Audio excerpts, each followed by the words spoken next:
So, you're planning a trip to Japan. That is so exciting. But there's often one big thing that kind of hangs over people's heads: the language. Well, in this explainer, we're going to arm you with a small but really powerful set of phrases that'll do more than just help you get by. They're going to help you connect and make your trip truly unforgettable. Okay, let's be real. If you're feeling a little nervous about that language barrier, you are absolutely not alone. It's probably the #1 concern for most first-time travelers. But here's the secret I'm going to let you in on. That barrier, it is way, way smaller than you think it is. In fact, let's just get this out of the way right now. The idea that you need to be fluent in Japanese, or even conversational, to have a good time in Japan, that's a complete and total myth. It's honestly one of the biggest misconceptions holding people back from going.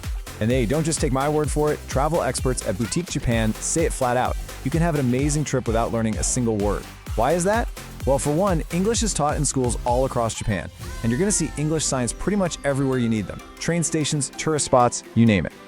Sometimes not knowing the language can actually lead to the absolute best experiences.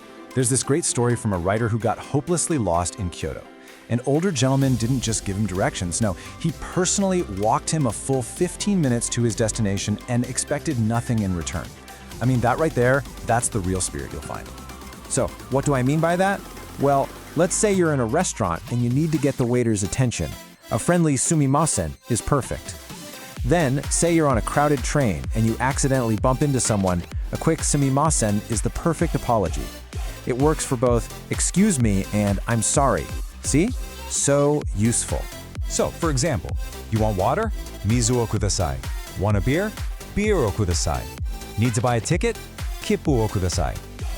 You can already see how this one simple phrase can cover just a ton of different situations, right? Okay, here's a classic tourist mistake. A lot of people think sayonara is just goodbye, but it's really not used that casually. It has this feeling of finality, kind of like farewell, and it implies you might not see that person again for a really long time. So yeah, definitely don't use it when you're just leaving a shop or a restaurant. These are just simple little suffixes you add to people's names to show respect. And really, there's just one you need to remember that works in almost every situation. And that magic suffix is san. Think of it like a universal Mr. or Miss. You can use it for pretty much anyone, and it's always respectful. Now, you might hear sama, which is more formal, like for customers, and chan and kun are more informal, kind of cute, used for kids or close friends. But honestly, when in doubt, just stick with san. You can't go wrong. Look, at the end of the day, this isn't about becoming fluent. Nobody expects you to be perfect. It's about showing respect. It's about making an effort. And that small gesture of trying to speak even just a word or two will be so deeply appreciated. It just opens the door to warmer, friendlier, and more memorable interactions with everyone you meet. Because really, that little bit of effort is what it's all about. It's what transforms you from just another tourist into a truly welcome guest. So, as you get ready for your incredible adventure, just ask yourself this: what's the one phrase you're going to learn to make that connection? Have an amazing trip.